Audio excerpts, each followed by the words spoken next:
આપણે ગઈ વખતે લેક્ચરમાં આપણે એ જાણેલું હતું કે કેપેસિટરને અસર કરતા પરિબળો વિશેની આપણે આજે વખતે ચર્ચા કરવાની. ગઈ વખતે આપણે કેપેસિટર શું છે, કેપેસિટરના ડિફરન્ટ આપણે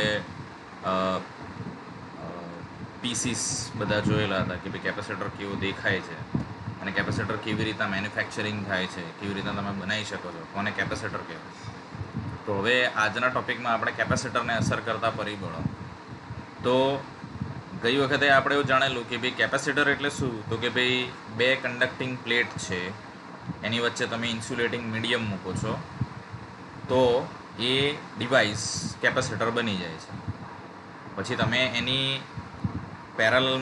તમે એને ઇલેક્ટ્રિકલ સપ્લાય આપો છો તો it charge the electrical voltage. હવે એ કોની ઉપર આધારિત રાખે? જો ડાયઇલેક્ટ્રિક મીડિયમ એટલે કે ભાઈ કે જે ઇલેક્ટ્રિકલને એક ટાઈપનું ઇન્સ્યુલેટેડ છે, જેમ કે વેક્સ છે, કોઈ પીવીસી પેપર છે, ધીઝ આર ધી ગેસ છે, these are the insulating, these are the dielectric materials. તો તમે અહીંયા જુઓ છો કે ભાઈ આપણી ઇક્વેશન જે છે કે ભાઈ કેપેસિટર જે છે that is epsilon A divided by D. હવે એ એટલે કે ભાઈ જે પ્લેટ છે એ પ્લેટનો એરિયા કેટલો છે, જે કે તમે બે કન્ડક્ટિંગ પ્લેટ યુઝ કરો છો એ બે કન્ડક્ટિંગ પ્લેટનો એરિયા કેટલો છે મીટર સ્ક્વેરની અંદર. બીજું તો કે ભાઈ એ બે પ્લેટ વચ્ચે ડિસ્ટન્સ કેટલું છે. જેટલું ડિસ્ટન્સ તમે વધારશો એટલો કેપેસિટન્સમાં ઘટાડો થશે અને એટલો ચાર્જિંગ કરંટ એટલો ચાર્જિંગ વોલ્ટેજ જે છે એટલો ઓછો થઈ જશે. તો કે ભાઈ બે વચ્ચે ડિસ્ટન્સ કેટલું છે. અને લાસ્ટમાં જે છે દેટ ઇઝ એપ્સિલોન, પરમિટિવિટી. જેમ આપણે ઇન્ડક્ટરની અંદર મ્યુ આર હતું, દેટ ઇઝ યોર પરમિએબિલિટી, કે ભાઈ મટીરિયલ જે છે એ ચુંબક બનવા માટે કેટલું હેલ્પફુલ થાય છે. એ સેમ એઝ કે ભાઈ ડાયઇલેક્ટ્રિક મટીરિયલ છે તો કે ભાઈ ડાયઇલેક્ટ્રિક મટીરિયલ જે છે એની પરમિટિવિટી કેટલી છે કે જેનાથી એ આપણને વોલ્ટેજને સ્ટોર કરવા માટે હેલ્પફુલ થાય છે. That is cold your permittivity. અને એમાં પણ એપ્સિલોન બરાબર એપ્સિલોન 0 એપ્સિલોન આરની વેલ્યુ હોય છે. એમાં એપ્સિલોન 0 જે છે દેટ ઇઝ 4 × 10⁻⁻⁷ ના ઇક્વેશનથી આપણે એના કોન્સ્ટન્ટ આપણે જોઈ શકીએ છીએ. તો આ જે છે દેટ ઇઝ યોર કેપેસિટન્સ. આ કેપેસિટન્સને અસર કરતા પરિબળો છે. સેમ એઝ એ જ વસ્તુ કે કેપેસિટર જે છે એ વોલ્ટેજને સ્ટોર કરે છે. It store the voltage. હવે એ કોની ઉપર? તો કે ભાઈ charge divided by voltage across capacitor.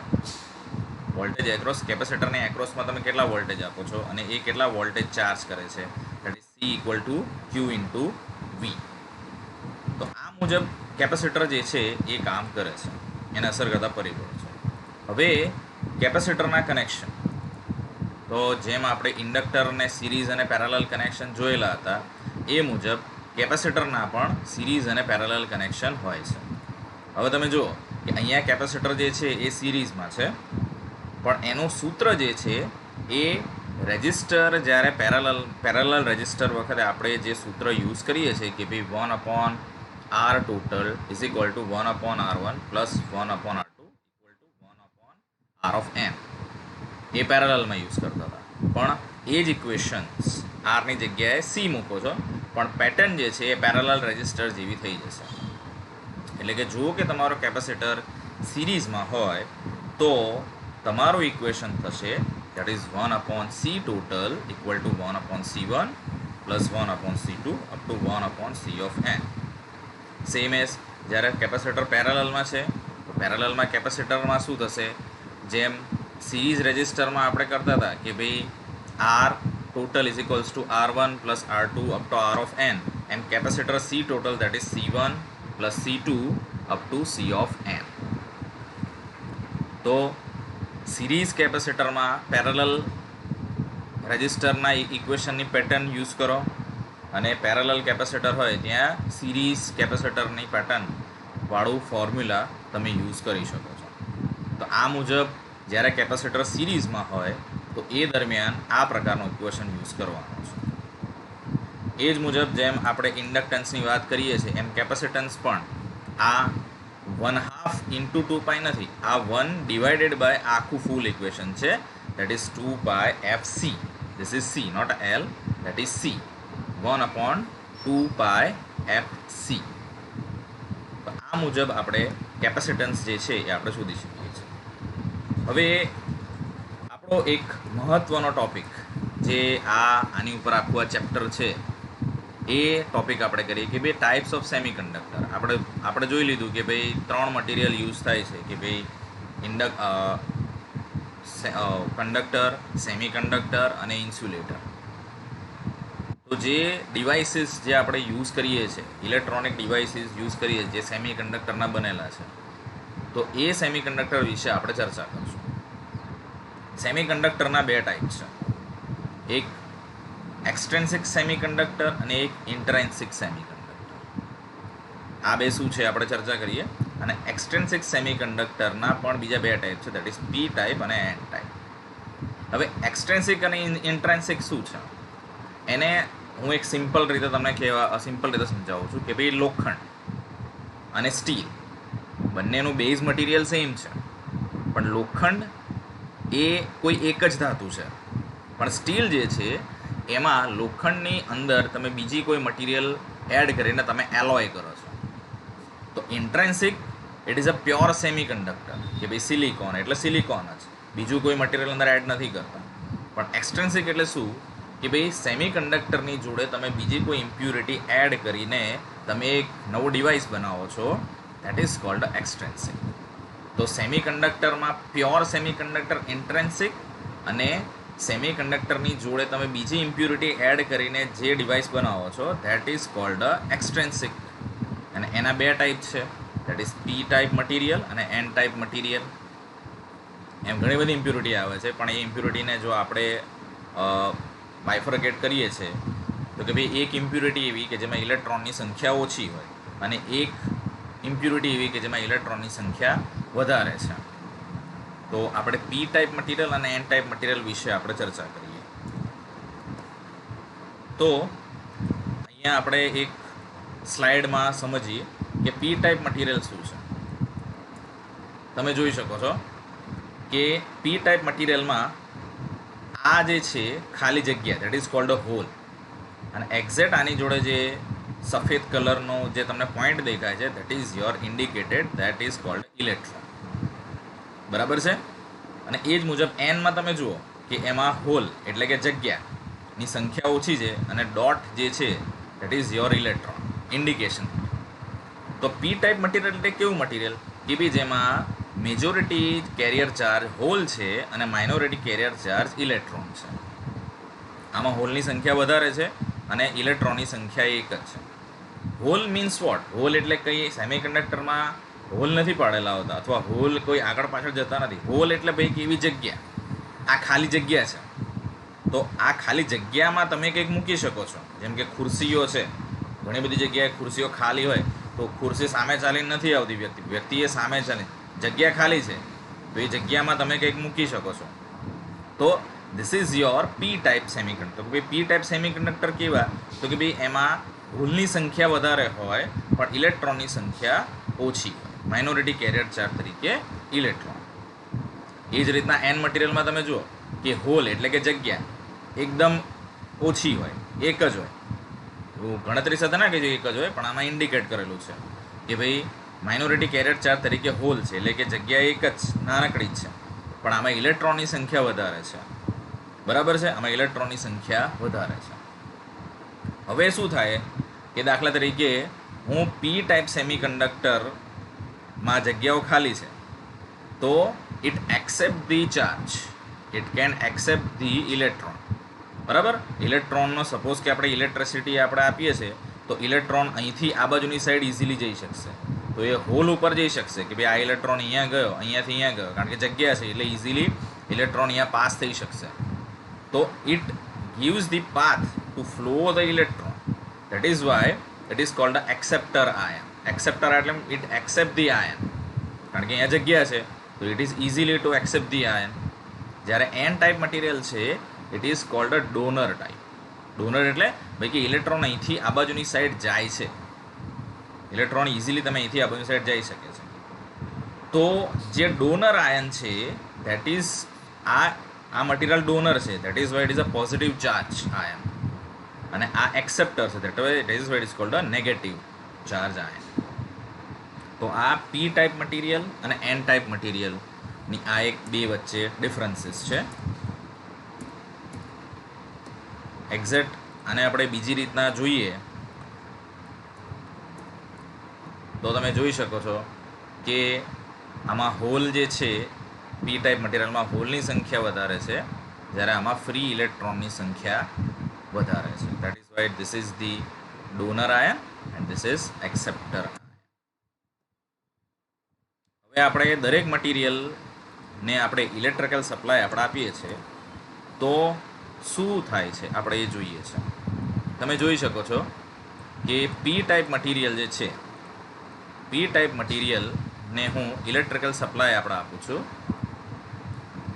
P type મટીરિયલને હું જ્યારે ઇલેક્ટ્રિકલ સપ્લાય આપું છું તો તમે જોઈ શકો છો કે નાનકડા મીન્સ કે ઓછી સંખ્યામાં જે ઇલેક્ટ્રોન જે છે જે નેગેટિવલી ચાર્જ છે એ પોઝિટિવલી ચાર્જ પોટેન્શિયલ તરફ જવાનો ટ્રાય કરશે, જ્યારે અહીંયા હોલ જે છે એ હોલ નેગેટિવ બાજુ જવાનો પ્રયત્ન કરશે. હવે હોલ શું છે? હોલ હકીકતમાં એક સ્થિર જ છે, ખાલી ઇલેક્ટ્રોન અહીંથી અહીંયાની બાજુ જાય છે. હવે આ ઇલેક્ટ્રોન અહીંથી અહીંયા જશે તો ઇલેક્ટ્રોન પોતાની પોઝિશન બદલશે.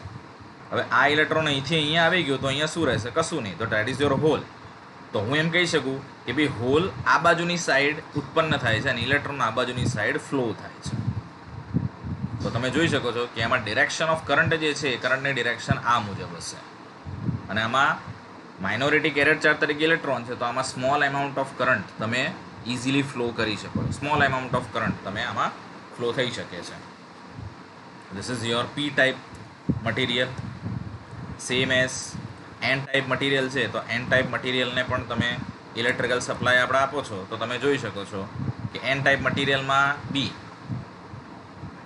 હોલ કરતાં ઇલેક્ટ્રોન જે છે ઇલેક્ટ્રોન ફ્લો આ બાજુની સાઈડ વધારે થાય છે, તો it can flow more amount of current compared to N type material. N type material જે છે it flows the more electron compared to N. હવે આ બંને ટાઈપના મટીરિયલ છે એ મટીરિયલને હું ભેગા કરી નાખું, પી ટાઈપ મટીરિયલ અને એન ટાઈપ મટીરિયલ બંને મટીરિયલને હું ભેગા કરી નાખું તો એક જે ડિવાઇસ બને છે અથવા તો જે આખું એક મટીરિયલ બને છે that is called a P N junction. આ બંને મટીરિયલ હું ભેગા કરીને એક આખો એક પીસ બને છે that is called a P N junction. અને એ પી એન જંક્શનને જો હું ઇલેક્ટ્રિકલ સપ્લાય જોડે જોડું છું તો એની પોતાની અલગ અલગ ઇફેક્ટ આવે છે. આપણે આને તમે ડાયોડ તરીકે બી કહી શકો છો. પીએન જંક્શનને તમે ડાયોડ તરીકે, કારણ કે ડાયોડમાં બી પી ટાઈપ અને એન ટાઈપ મટીરિયલ જ ભેગા કરેલા હોય છે. This is your P type material and N type material. હવે આપણે એક એનિમેશનથી હું તમને બતાવું છું કે તમે જોઈ શકો છો કે આ તમારું જે છે આ ફોરવર્ડ બાયસમાં છે, બરાબર છે. આ પીએન જંક્શન મટીરિયલ છે. પીએન જંક્શન મટીરિયલમાંથી પી ટાઈપમાંથી એક છેડો બહાર નીકળે જેને આપણે એનોડ કહીએ છીએ, અને એન ટાઈપમાંથી જે છેડો નીકળશે ધેટ ઇઝ યોર કેથોડ. તો એનોડ અને કેથોડ આ બે છેડા બહાર નીકળે. પીએન જંક્શનમાંથી બે છેડા બહાર નીકળે, ઇવન કે ડાયોડમાંથી બી બે છેડા બહાર નીકળે, એનોડ અને કેથોડ. હવે એનોડ જે છે એને આપણે પોઝિટિવ સપ્લાય સાથે જોઈન્ટ કરીએ છીએ અને કેથોડ જે છે એને આપણે નેગેટિવ સપ્લાય સાથે જોઈન્ટ કરીએ છીએ. તો શું થશે કે જ્યારે હું આ સ્વિચ બંધ કરીશ તો આ ઇલેક્ટ્રોન આ બાજુની સાઈડ જવાનો ટ્રાય કરશે, અને જેટલા ઇલેક્ટ્રોન આ બાજુની સાઈડ આવશે એટલા હોલ આ બાજુની સાઈડ ઉત્પન્ન થશે. તો શું થશે કે આવી પરિસ્થિતિમાં કરંટ ઇઝીલી ફ્લો થશે. બરાબર છે. એટલે જ્યારે પણ એનોડને પોઝિટિવ સપ્લાય આપ્યો અને કેથોડને નેગેટિવ સપ્લાય આપ્યું અને કરંટ ઇઝીલી ફ્લો થશે તો આવા પ્રોસેસને આપણે કહીએ છીએ ફોરવર્ડ બાયસ. અને ફોરવર્ડ બાયસમાં કરંટ ઇઝીલી ફ્લો થઈ શકે છે. સરળતાથી ફ્લો થશે કરંટ. હવે એનાથી રિવર્સ, કે ધારો કે હું અહીંયા પોઝિટિવ સપ્લાય કેથોડને આપું છું અને નેગેટિવ સપ્લાય એનોડને આપું છું, તો શું થશે? તો સિમ્પલ કે જે ઇલેક્ટ્રોન આ બાજુની સાઈડ ફ્લો થશે એની જગ્યાએ અહીંયાની બાજુ બધા એકઠા થશે અને હોલ બી બધા અહીંયાની બાજુ એકઠા થવાનું ચાલુ થશે. તો કરંટ તમારો ઇઝીલી ફ્લો થશે નહીં. કરંટ ઇઝીલી ફ્લો નહીં થાય, ઘણીવાર ફ્લો થશે જ નહીં. તો જ્યારે પોઝિટિવ સપ્લાય કેથોડને આપવું અને નેગેટિવ સપ્લાય એનોડને આપવું, તો એવી પ્રોસેસથી જ્યારે કરંટ ફ્લો થતો નથી તો એને આપણે કહીએ છીએ reverse bias. That is called a reverse bias. બરાબર છે? અને એ કોના ઉપરથી ખબર પડે? તો કે ભાઈ આ ડેપ્લેશન રિજન છે એના ઉપરથી આપણે નક્કી કરી શકીએ કે જ્યારે ફોરવર્ડ બાયસમાં હોય તો તે વખતે આ ડેપ્લેશન રિજન જે છે એ પોતાનો લેયર નાનકડો થઈ જાય છે. ડેપ્લેશન લેયર એટલે શું? કે ભાઈ એવી જગ્યા, હવે તમે અહીંયા જુઓ કે અહીંયા એવી જગ્યા છે કે જ્યાં હોલ પણ નથી કે અહીંયા ઇલેક્ટ્રોન પણ નથી. દેટ ઇઝ આયનલેસ, કોઈ આયન છે જ નહીં આની અંદર. તો શું થશે કે જ્યારે ફોરવર્ડ બાયસ કરીશ તો ઇલેક્ટ્રોન તો ઇઝીલી ફ્લો થશે અને હોલ પણ આ બાજુની સાઈડ ઉત્પન્ન થવાનું ચાલુ કરશે. તો એના લીધે શું થશે કે જે ડેપ્લેશન રિજન જે છે એ એકદમ નાનકડો થઈ જશે. કે ભાઈ એવી જગ્યા ઉપર ચાર્જ નથી, એવી જગ્યા એકદમ ઓછી થઈ જશે, એટલે કરંટ ઇઝીલી ફ્લો થશે. પણ જ્યારે રિવર્સ બાયસ કરી નાખીશ તો એ વખતે શું થશે? બધા ઇલેક્ટ્રોન અહીંયાની બાજુ આવી જશે, હોલ બધા આ બાજુની સાઈડ આવી જશે. તો આ રિજિયન જે છે, હવે તમે વિચાર કરો કે આ બધા હોલ આ બાજુની સાઈડ જતા રહે તો અહીંયા બી ચાર્જ લેસ આયન થઈ જશે. આ બધા ઇલેક્ટ્રોન આ બાજુ જશે તો અહીંયા ફરી બાજુ ચાર્જ લેસ થઈ જશે. તો શું થશે? આ લેયર જે છે એ લેયર વધશે, એટલે ડેપ્લેશન રિજન વધશે. ડેપ્લેશન રિજન વધશે એટલા માટે કરંટ આની અંદર ફ્લો થશે નહીં. So this is called A PN junction and two terminal extracted anode from P type material, cathode taken out from N type material, and what is forward bias and what is a reverse bias.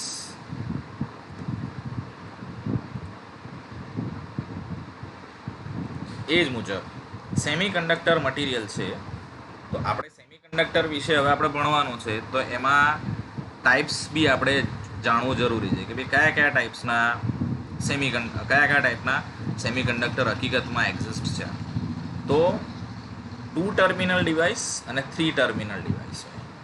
આપણે જે હમણાં PN junction વિશે ભણ્યા, that is your 2 terminal devices, કે જેમાં PN junction diode આવશે, શોર્ટકી diode આવશે. There are so many diodes, but commonly PN junction diode is used. અને 3 ટર્મિનલ ડિવાઇસ, તો કે ભાઈ 3 ટર્મિનલ ડિવાઇસીસમાં કયા આવશે? તો કે ભાઈ MOSFET આવશે, JFT આવશે, IGBT, BJT, થાઇરિસ્ટર, આ બધા જે છે these are the 3 terminal devices. તો આપણે જ્યારે સેમિકન્ડક્ટર ડિવાઇસીસ વિશે ભણીએ છીએ તો એના આપણે ક્લાસિફિકેશન કરીએ તો કે ભાઈ 2 type devices, 2 terminal type device હોય અને 3 ટર્મિનલ ટાઈપ ડિવાઇસીસ હોય. Now let me start to study about a types of semiconductor devices. એમાં આપણે જોયું કે ભાઈ 2 ટાઈપ હોય અને 3 ટર્મિનલ હોય, 2 ટર્મિનલ ડિવાઇસ અને 3 ટર્મિનલ ડિવાઇસ. તો આ જે છે this is 2 terminal device, it's called the PN junction diode. આ ડાયોડનો સિમ્બોલ છે. હકીકતમાં તમને બજારમાં ડાયોડ જોવા ના મળે, આ ખાલી સિમ્બોલ છે ડાયોડનો. પણ માર્કેટની અંદર તમે જુઓ તો આ પ્રકારનો ડાયોડ તમને જોવા મળશે. આ મુજબનો ડાયોડ હોય. તમે જુઓ કે આની અંદર કેથોડ જે છે it is just a line અને આ એનોડ જે છે એ અહીંયા છે. પણ માર્કેટમાં તમને આ મુજબ હોય તો તમે કઈ રીતના આઈડેન્ટિફાય કરી શકો કે ભાઈ અહીંયા કેથોડ છે અને એનોડ છે? તો સિમ્પલ વસ્તુ, આ જે તમને સિલ્વર ભાગ દેખાય છે, આ સિલ્વર ભાગમાંથી જે છેડો બહાર કાઢ્યો છે દેટ ઇઝ યોર કેથોડ. અને બાકીનો જે બ્લેકિશ આખો બ્લેક કલરનો જે પોર્શન છે એમાંથી જે છેડો બહાર કાઢ્યો છે that is your anode. So this is your cathode and this is your anode. તો આ મુજબ તમે ડાયોડના છેડાને આઈડેન્ટિફાય કરી શકો છો. આ સિમ્બોલ છે, આ એનું સ્ટ્રક્ચર છે, જેમ PN જંક્શનનું કેવું સ્ટ્રક્ચર છે એ જ મુજબ આનું સ્ટ્રક્ચર બી સેમ એઝ પીએન જંક્શન જેવું હોય. અને પ્રેક્ટિકલી તમે ડાયોડ જુઓ છો તો પ્રેક્ટિકલી ડાયોડ આ મુજબ દેખાય છે. બ્લેક પોર્શન સાઈડ જે છેડો કાઢ્યો દેટ ઇઝ યોર એનોડ, અને સિલ્વર પોર્શન સાઈડ જે કેથોડ છેડો કાઢ્યો દેટ ઇઝ યોર એનોડ. હવે એમાં પણ સેમ એસ કે ફોરવર્ડ બાયસ શું છે અને રિવર્સ બાયસ શું છે. જેમાં આપણે વાત કરેલી કે ભાઈ પીએન જંક્શન ડાયોડ પીએન જંક્શનમાં હું એનોડને પોઝિટિવ સપ્લાય આપું છું અને કેથોડને નેગેટિવ સપ્લાય આપું તો ઇઝીલી કરંટ ફ્લો થશે. તો સેમ એસ ડાયોડમાં પણ સેમ એસ તમે પીએન જંક્શનમાં કેથોડને તમે નેગેટિવ આપો છો અને એનોડને તમે પોઝિટિવ આપો છો, બરાબર છે. આ એનોડ છે અને અહીંયા કેથોડ છે. તો કરંટ જે છે એ ઇઝીલી ફ્લો થશે. તો એને કહેવાય ફોરવર્ડ બાયસ. તો જ્યારે ડાયોડ ફોરવર્ડ બાયસમાં હોય તો it behaves like a close switch. જ્યારે એનોડને પોઝિટિવ આપો અને કેથોડને નેગેટિવ આપો છો તો diode behaves like a close switch. This is a close switch. આ ક્લોઝ સ્વિચ તરીકે કામ કરશે જ્યારે ડાયોડ ફોરવર્ડ બાયસમાં હોય. એટલે ફોરવર્ડ બાયસમાં ડાયોડ કરંટનો ફ્લો કરશે and it behaves like a close switch. Same as જ્યારે ડાયોડ રિવર્સ બાયસમાં હોય. રિવર્સ બાયસ મીન્સ વોટ કે જ્યારે કેથોડને હું પોઝિટિવ આપું છું અને એનોડને નેગેટિવ આપું છું તો એને આપણે રિવર્સ બાયસ કહીએ છીએ. તો at that time it behaves like a open switch. જ્યારે ડાયોડ રિવર્સ બાયસમાં હોય મીન્સ કે કેથોડને તમે પોઝિટિવ સપ્લાય સાથે જોડો છો અને એનોડને નેગેટિવ સપ્લાય સાથે જોડો છો તો it behaves like a open switch. Behaves like a open switch means કે સ્વિચ ઓપન હોય તો તમને લોકોને ખ્યાલ છે કે it can not flow the current. Not flow the current. This is the forward bias and this is the reverse bias. Now we study about the characteristics of a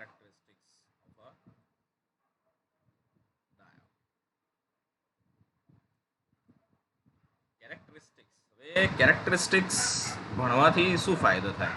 મેં ઘણા બધા લેક્ચરમાં એવું કીધેલું છે કે ભાઈ કેરેક્ટરિસ્ટિક્સ આપણે કોઈ બી ડિવાઇસ હોય, તમે ઇલેક્ટ્રિકલ ડિવાઇસ લઈ લો, તમે મિકેનિકલનો કોઈ બી ડિવાઇસ લઈ લો, તો એમાં કેરેક્ટરિસ્ટિક્સ ભણવી ખૂબ જરૂરી છે. કેરેક્ટરિસ્ટિક્સથી ભણવાથી શું થાય છે?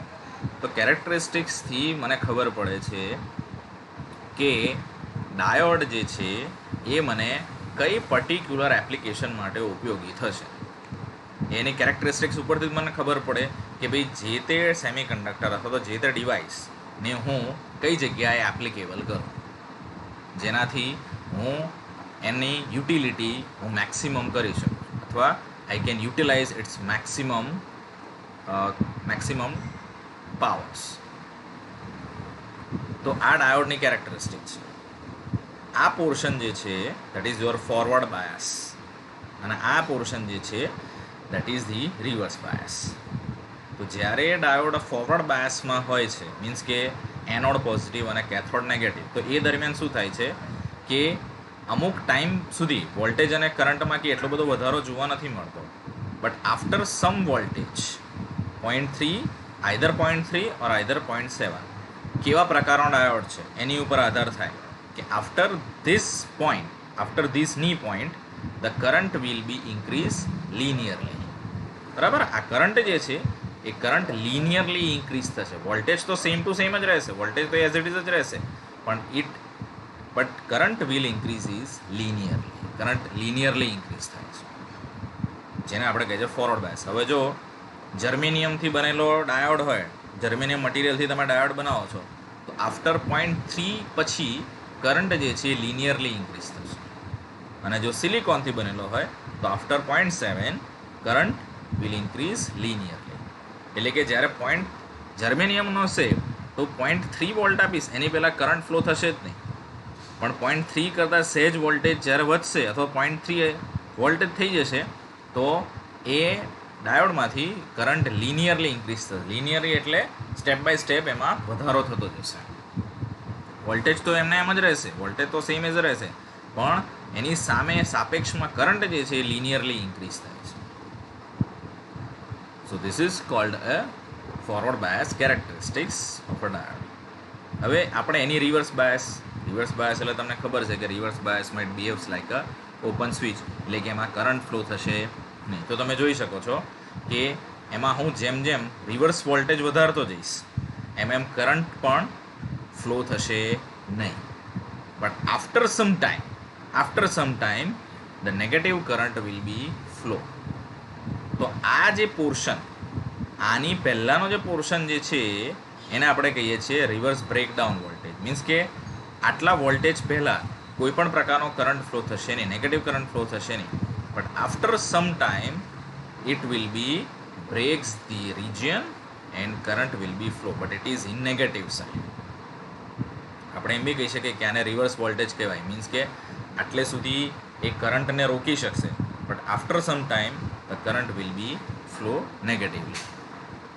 તો હું એમ બી કહી શકું કે આટલા વોલ્ટેજ પછી ડાયોડને ડેમેજ થવાના ચાન્સીસ વધી જાય છે. સો જ્યારે પણ તમે ડાયોડ યુઝ કરો, તમારે કોઈ પર્ટિક્યુલર એપ્લિકેશન માટે યુઝ કરવો છે ડાયોડ, તો પહેલાં તમારે એની ડેટા શીટ વાંચી લેવી જોઈએ. કારણ કે ડેટા શીટ વાંચ્યા બાદ જ તમે એ નક્કી કરી શકો કે ભાઈ ડાયોડ જે છે એ ફોરવર્ડ કરંટ ક્યારે ફ્લો કરી શકશે અને કેટલો રિવર્સ કરંટ અથવા તો રિવર્સ વોલ્ટેજ જે છે એને સહન કરી શકશે. કારણ કે ઘણા લોકો શું છે કે ભાઈ ડાયોડ તો લઈ આવ્યા, શોલ્ડરિંગ કરીને ડાયોડની સર્કિટ બી બનાવી દીધી, બટ અમુક ટાઈમ પછી એ લોકોને સર્કિટની અંદર પ્રોબ્લેમ આવતી હોય છે કે સાહેબ ડાયોડ ખરાબ થઈ જાય છે અથવા તો ડાયોડ ઉડી જાય છે.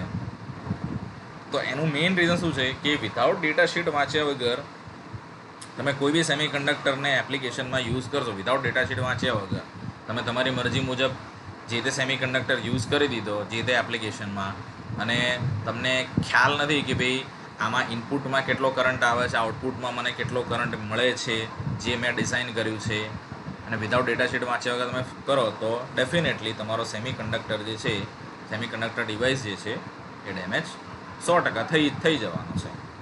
કારણ કે તમે વિધાઉટ એની એનાલિસિસ તમે એ ડાયોડ અથવા તો જે તે સેમિકન્ડક્ટર જે તે એપ્લિકેશનમાં યુઝ કરેલો છે. તો જ્યારે પણ સેમિકન્ડક્ટર ડિવાઇસથી તમે કોઈ સર્કિટ બનાવો છો, ફર્સ્ટ ઓફ ઓલ તમારે એની ડેટા શીટ સ્ટડી કરી લેવી જોઈએ. અને ડેટા શીટ સ્ટડી કર્યા બાદ તમારે એને કઈ જગ્યાએ શોલ્ડર કરવાનો છે અથવા કઈ જગ્યાએ એનો ઉપયોગ કરવાનો છે એ તમે નક્કી કરી શકો છો. તો આજના લેક્ચરમાં આપણે આટલે સુધી સ્ટોપ કરીએ છીએ. નેક્સ્ટ લેક્ચરમાં આપણે ડાયોડની એપ્લિકેશન્સ વિશે ચર્ચા કરીશું. Thank you.